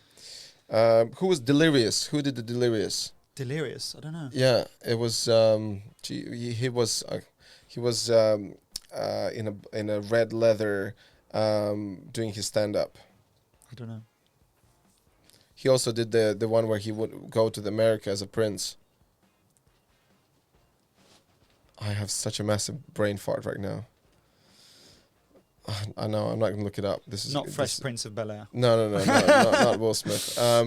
Yeah, so Will he was Smith. playing African prince who would go to America to find his future wife. Oh right, yeah. I think I've seen that. I can't remember. Yeah, when he says, someone was saying like "fuck you," and it's like "fuck you too." Okay, I have brain fart. I have brain fuck. Brain fart. I have brain fuck. Yeah, it was for when he was one of the sketches was he would be in a bath with his brother, and they would be playing with toys, and brother took a poo, and like he would play with the poo as like it would be a submarine, and he would play with G.I. Joe and will stick up his butt, saying like, oh, the G.I. Joe is wandering and finding the cave. I can't continue that. Eventually it's gonna get in my head and it's gonna be too late. Books, okay. We had two. There was something else I want to say, but I forgot now that. And films. The film choice, obviously, for you, someone who is in filmmaking.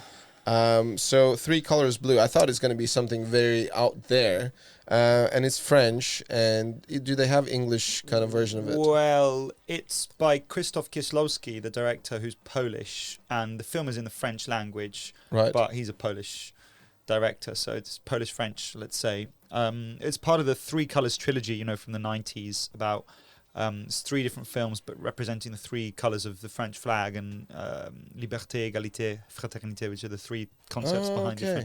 And the blue one is just, I don't know, I obviously I like lots of films, and when you asked me about films, I was like, it's difficult to choose, but I often mention this Three Colors Blue one just because it's slightly different to like everything we're used to seeing. Like there's some techniques in there that just, there's some things in there that you don't normally see, like the film is about a woman played by Juliette Binoche. Yeah. Who I was wondering how to pronounce her last name. Binoche, thank you. And she loses her husband and her entire family to a car accident. She's the only one left alive, and her husband was a composer who was making the song for the unification of Europe, and he dies, and she's the only one that has the manuscript. And then what scene is this? Let's see.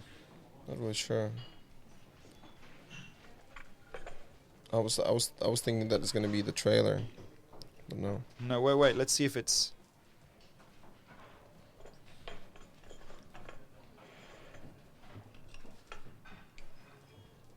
No, we're just sitting watching TV. No, it's no, because there's a scene. Yeah, no, this is a scene I wanted to talk about actually. So.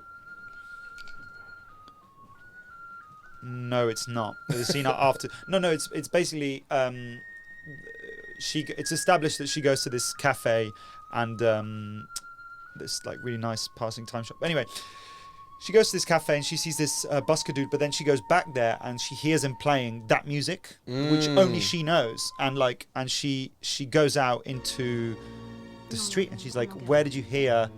How do you know this music?" And he just says, like, "Oh, I just made it up. I come up with all sorts of ideas." And really the idea behind that is just that, however unlikely it is, you could have the same combination of notes put together by two individuals who don't know each other with no connection. And it's just kind of just says something about the universe and coincidences. And I don't know, it's kind of the kind of metaphor that's not that used. It's not that common in Western cinema, like to make a statement like this. It's never explained how this guy knew. It's just he put together the same notes by chance. And it's just kind of like it's and then they have this technique where sometimes they just fade to black and then cut back into the scene. I don't know, there's some stuff in there which is very different to normal standard Western conventions. So that's kind of why I chose the film. But it's also, you know, when certain things, when you're growing up and learning about your craft, there's certain things that stick just because of the mythology of them. And it just, Kieslowski was one of those directors that when I was getting into film, I read his books about filmmaking and watched his films and watched the behind the scenes. And there's kind of like, I don't know, there's a certain mythology for me, like attached to them. So it's like that personal connection as well. So like, I think it's obviously really hard to choose what movies I like, but I think that's one I keep coming back to, Three Colors Blue. Well, this, you know, I didn't see the film. Next time I need to upload films and stuff and get really ready for this, but obviously just didn't have enough time. I was busy working. But so Juliette Binoche, this actress, she did Chocolate, and that's one of my favorite films. Well, yeah, she's very famous. She's one of the most famous French actresses of all time. But it's the cool story is that she turned down Jurassic Park to do like Three Colors Blue with Krzysztof Kieslowski. So that's it is a real like. Oh wow! You know, she turned down one kind of cinema and went into another kind of cinema. And obviously, she's really huge now. So it's kind of like those. Well, yeah, those Chocolate for me, that was one of the like really cool films, and the interaction with Judi Dench as well was really cool. And there's Johnny Depp as well, just so you know. And okay, we're gonna move to the fourth segment in a second because we've done 30 minutes again. There you go, and this is drum performance from Lorenzo. Come on, keep doing it. Booyaka, booyaka. Yes, so the films we were talking about were Three Colors Blue, and now the other film you were suggesting, United 93, which is about 9/11. Yeah, I forgot. It's about United Flight 93, which was the one that was meant to crash into the Capitol, but ultimately ended up in a field in Pennsylvania because it's the only one in which the hijackers managed to sort of control the plane and overwhelm the attackers, and then ultimately it crashed into a field.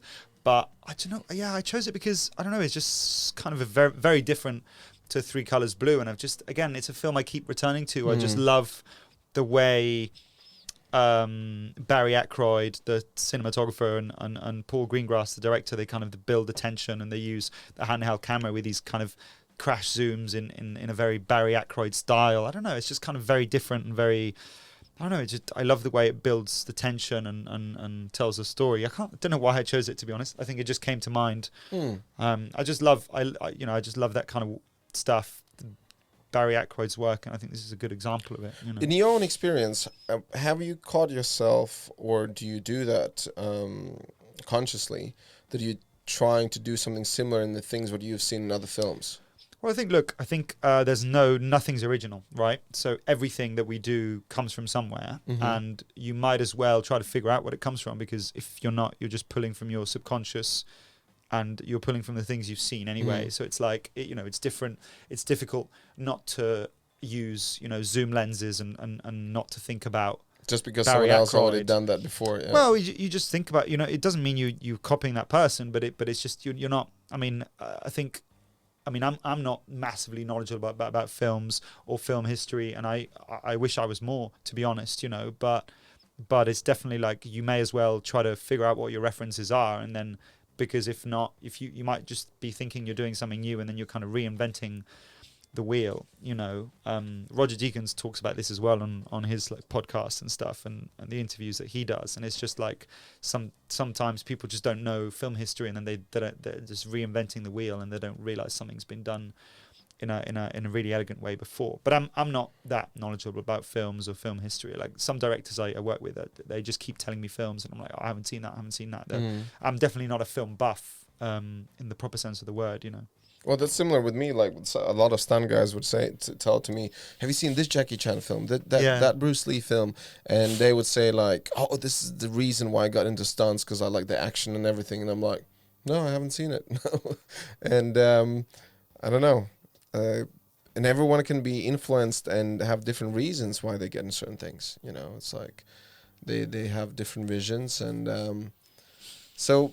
When you do your projects, when you work on them, as you said before, so you would have a conversation with the director, and who are the people who would you listen to most? So as director, is there anyone else? Yeah, it depends what you're working on, but like say you're doing, for example, a feature film, and I've just come off doing 2 feature films, one in London and one in Italy. So I've been on feature films for a while.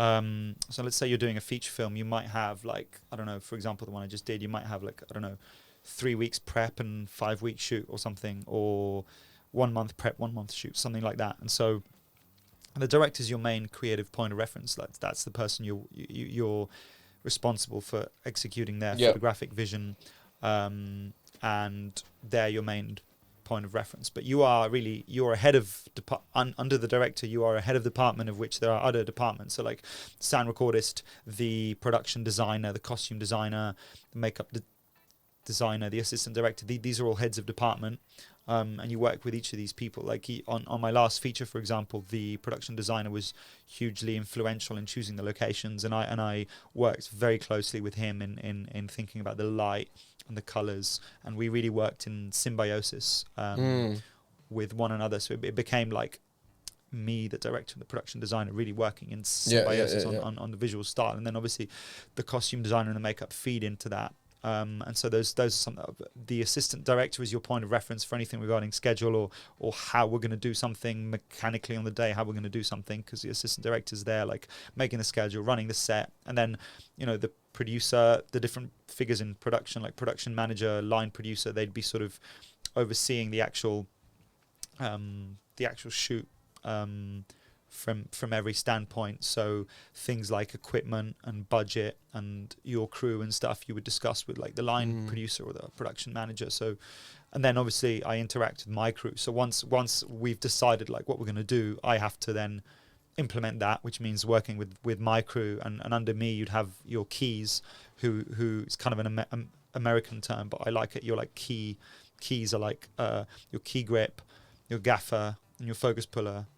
Your operator, if you have one, like they're the heads of their, so they're the keys of their departments. Three more people would be. They're the keys of their department. So under the key grip would be all the grips. Right. Under the gaffer would be all the electricians. Under the focus puller or the operator would be the camera department. So those people, you would work with those 3 people, and then they would run their department to kind of put into practice what you've discussed. So like let's say you had a certain location, you discussed certain concepts with the director and the production designer. Well, it would be down to me to communicate that to the gaffer and come up with a lighting plan together, talk to the focus puller and organize everything relating to the camera for the shots, and then talk to the grip for anything regarding rigging. Let's say you have a crane or a dolly, or you put the camera in a weird place, that's like the grip's job. So that's quite a lot. It's a lot. Yeah, and there's more people you work with as well, but I think those are the main ones. What is the, I mean, to get the directions from someone who's not supposed to give you directions, how you deal with those? What would you mean? Like, well, I've seen on the set when actors give directions to camera people. It's like, I think that I would look much better from this angle. I think my starting point with that is to just explain, like, because I mean, I think when you think a camera person is just turning up and filming something, but behind every decision is a long conversation that's been had, maybe over several weeks, so every decision is in a creative context of the whole conversations you have. So every shot is there for a reason to serve the greater whole, as you've discussed. So like my first instinct is like, firstly to listen because they might have a point. You know, good ideas can come from anywhere. But then if I don't think it's quite the thing, you just explain. You're like just like, oh, the reason we're doing it like this is because this is the general vision and blah blah blah blah blah. If you've got time, you just kind of explain it that way. And if they're like, no, I really think, you just get the director involved and they deal. Yeah. You go deal with that guy. Yeah. But you know, good ideas can come from anywhere. But just like you wouldn't, I think you just have to put yourself in my shoes. Like if I go to an actor like, oh, why don't you do it this way? They might be like, well, you don't understand the backstory of my character. There's all these decisions. It's the same when someone says something to me about, wouldn't this shot look cool? It's like, yeah, maybe, but we've sat many late nights talking about the concept behind this and this. So like there's a bit more to it. Do you know what I mean? It's the same thing. Yeah, no, I got it. I remember I was in one Bollywood film, which is probably not the best example, that actor was giving directions to director, and director was like, oh, yes. Well, but you do see that in like Tom Cruise as well, when he gives directions, but... Look, I think actors have an important point of view on their character and on something. So sometimes they do have a really good point around the perspective of something, and like you always listen. And sometimes, and especially if you're working on a long project like a feature, you might have a way of working where you learn the style together, and so you know you kind of develop that shorthand and the actor understands something about how you're shooting, and you understand something about their character, and so it kind of. Those conversations can have a bit more depth, and I think when Tom Cruise says something, there's something. It's not an offhand comment. There's just there's something behind it as well. So I think like it's important to listen, and certainly if you're on a shoot for a few weeks, you might develop that shorthand together, which is because at the end of the day, it's going to be the team effort altogether. Yeah. So for people, you gave me just one person, and it's Leonard Cohen. Is that how you say his last name? Leonard Cohen. Leonard Cohen. I mean, it's just so difficult to give people because. There's just so many people that I find influential, but like I don't know if I was to name one single cinematographer, it's just so difficult to choose. But Mr. Cohen, he has pretty much everything. He's Canadian. Yeah, he's from Montreal. He's a musician. He was like growing up at the same time as Bob Dylan and stuff. Yeah. And he's a musician, and like I don't know, the reason I just chose him is because when I was growing up and getting into stuff. I would read like I was obviously listening to his music, but also read his poetry, read his books. He's got several like books of interviews and stuff where he talks about life, and he's just very humble, very minimalist. He spent some time in a Buddhist retreat, and he talks about that, and it's just kind of like I don't know why I chose him. And he's done so many things as well. Like he's just like a very simple man that I don't know. His thoughts on simplicity and humility and stuff kind of influenced me a lot when I was kind of like. Finding my feet and becoming a full human adult in my 20s and stuff. But his music is obviously like a lot of people are like, oh, he's very. I had no idea that's his song. Yeah, I mean, like I didn't know who people wrote it. Jeff It's Buckley amazing. version. But like people are like, oh, he's kind of his music's depressing and this, and a lot of it is kind of downbeat, but he's got a lot more to him. But I don't know. I just like him as a person. But I'm sure there's a lot of people. It's just hard to pinpoint individuals, you know. Oh, that's cool. That's cool. I mean, it's one of my favorite songs, the Hallelujah. It's incredible. And yeah, one of the reasons because it's on a Shrek, and I love Shrek. He's just great. He's dead now, but he died in 2016, and I just I was able to see him in Rome like a year before he died, and that was great. He's just awesome. sprightly old man who still had a good voice, you know. That's awesome. And like, if you can look through your life, people, were you lucky enough to have mentors? Yeah, like I definitely had people like I looked up to in various ways. I think my mentors would be like more generic rather than just cinematography, you know. But did you have like direct mentors, like someone who would face to face tells you like maybe try this, maybe try that, or you think like mentors just someone who would influence by their work and you look up to them? Yeah, I had people I was very influenced by and things that I would like points of reference, like other books we could have talked about are like David Mamet Mm-hmm. books. Like there's certain Kieslowski, that period in your 20s when you're like figuring out who you are and stuff, Yeah. like Leonard Cohen. I used to read a lot, and I used to like devour like anything, like, you know, anything probably I don't know, Roger Deakins related. I've read every single thing there is, and then yeah, I can't think of like individuals who I was in direct contact with who, but loads of people have helped me. And even like directors, you know, I used to work with a lot of helped me and taught me a lot. But there's loads of like people I haven't met who I just, you know, watched their films and read their books. Yeah, and yeah.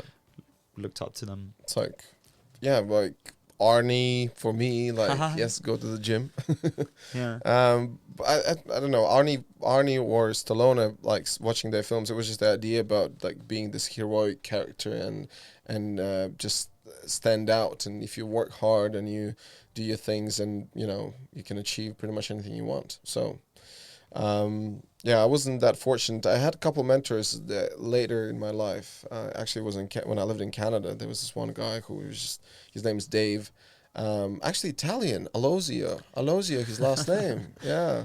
Yeah, super nice guy, and just helped me in many ways. And like he was always, which would kind of tell me and suggest me, maybe try this and maybe try that, and inspire me. And he would never say, he would always say like, just follow things what you want to do. And sometimes that makes huge difference, especially when you come from like in Latvia.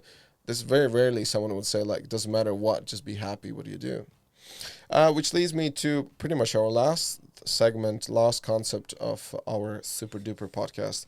It's about so what kind of life knowledge and thoughts you can suggest to people who, whether they want to do what you do or maybe anything else. Do you have like certain kind of steps, the way you tackle your challenges in your life, and how can you put that in maybe a couple sentences? A couple sentences. Yeah, I think it's really important to figure out who you are and your voice. Like, I think my job is not just like technical. It's you're ultimately expressing like a point of view and a world view. And I just think just spend some time, like, I think especially for people who have a lot of, like, come out of film school, have a lot of success early on, they can just become a bit, I mean, sometimes there's not enough space to allow for different stimulus from different places. I think just like look around you and integrate stimulus from different places, figure out who you are, don't get caught up in clout or Instagram, and you know, find out, you know, everything we were talking about, like find out who your Leonard Cohen, Krzysztof Kieslowski and David Mamet is, and your Roger Deakins, whatever, and figure out how your points of reference are, and just, I don't know, look at, I mean, filmmaking in general, anything in filmmaking integrates a lot of different fields. So you kind of have to have a bit of scientific understanding, a bit of artistic, a bit of film, a bit of, you have to look around different kind of areas. You can't just be too insular. Yeah. So kind of look around you, try different things, live a little. Like, if you want to tell stories, it's useful to have lived as well. So, and yeah, I think just I don't know, like it's a very 2021, 2022 thing to say, but I'm very into like self-awareness these days. I'm just trying to, I know it's not a very original thing to say these days, but I'm just trying to just know myself, figure out how I feel, why, figure out who I am, what I want. Well, I think we're in a very fortunate time right now that people talk about these things much more than they used to. I mean, my parents, they didn't have that option. They was like, okay, you have 5 jobs to choose from, you know, take this. But nowadays, I think the biggest problem is that there's too many options. There are too many varieties. Like, so do you want to be influencer? Do you want to be this? Do you want to be that? Because also people are going to look up to something what is the most trendy, the most things what they see on their Instagrams. They will see like, oh, bodybuilders are getting all this attention, or like the ones who do prank videos, they get the most attention. Oh, I'm going to do prank videos till I die, kind of thing. And then go try to figure out. Like, for me, I guess it's always, I started listening my gut since probably was like 23, 24, because till then I was like following, it felt like I just followed someone else's path or someone else's rules, because I got my master's degree and I thought, oh yeah, this is what I'm going to be studying. but early age, I knew that like journalism, kind of that's kind of thing what I want to go. But there was not much guidance, no support, not really like mentorship was a huge lack, especially in our high schools. Like, and they would say like, oh, choose from. You do this little test, and they tell you can be a doctor, teacher, or I don't know, salesman. Okay, what do I do with this? And then also it's a struggle when you talk to younger people, and then they say like, oh, I don't know what I want to do. So my question is, what have you done to figure out what you want to do? I don't know. I think it came to me quite naturally. I mean, the atmosphere was very different. Like, you didn't have YouTube and Instagram. Like, you know, I had definitely figured out exactly what by the time all this stuff like really came in, I already knew what I was. So I don't know what it's like growing up as a young person in this context and like trying to figure out what you want to do. But it just like things like filmmaking I was always into. Certain things I was kind of, it's just who I am. I think like there's something around like what I think of as like secondary art forms where you kind of interpret, like sound engineering, drumming, photography, it's cinematography. It's all like, they're all like secondary interpretative, maybe not secondary, but like interpretative art forms where you're always interpreting someone else's, you know, like cinematography, you're like interpreting what a director and a screenwriter want. Right. Drumming, you're like interpreting the song for a band context. Like through your own lens, through your own. Yeah, you're kind of bringing your stuff to it, but you're not creating material. You're like interpreting material. You know what I mean? You're helping create that material.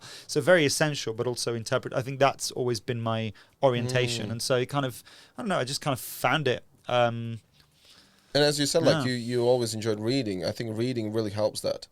Instead of when you watch a film, which is fantastic, but then it is what it is. I mean, there are some films where you can look from different perspectives and you will get something what I'm not going to get from that film.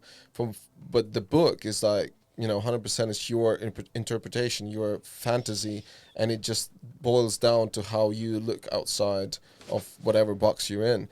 And I think as more books you read, as more you kind of open that. And whenever I meet people who say like, I don't like reading, I'm like, well, look, everyone's different as well. Yeah, of course. But I think, I've definitely had periods in my life where I've like read more, and periods in my life where I've read less. Like, I'm not reading that much now, and I definitely miss it. So cool.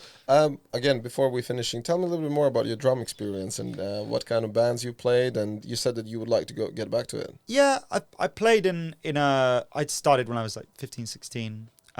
Played in bands until joined a band in London. Played in bands until like 2016, where like the work just took over. I have got back to it, not really playing in bands, but more like studying by myself, trying to further my skills. But I haven't really been, I've been too busy. I haven't been consistent with it. So yeah, I want to get back to it. Because like, listen, I used to play in a band, as I said before. I think for me, one of the greatest things about playing in a band is that camaraderie and just like jamming and just chilling, having. That's kind of what I find in filmmaking, though. Really? Yeah, that camaraderie. Chilling. I mean, everything in film is a team effort. Yeah, no, of course, 100%. But when you work on a proper project, there's not much time of a chilling. You have to be like really focused, and there's a time. Yeah, but you build your community, you build your family. I just remember for us, band was like a couple of beers, and everyone was just like laughing, and there's no pressure from no one. It's just like have fun. Yeah, that's not how I did it. Hey. I don't think I'm good at taking anything like. Oh shit.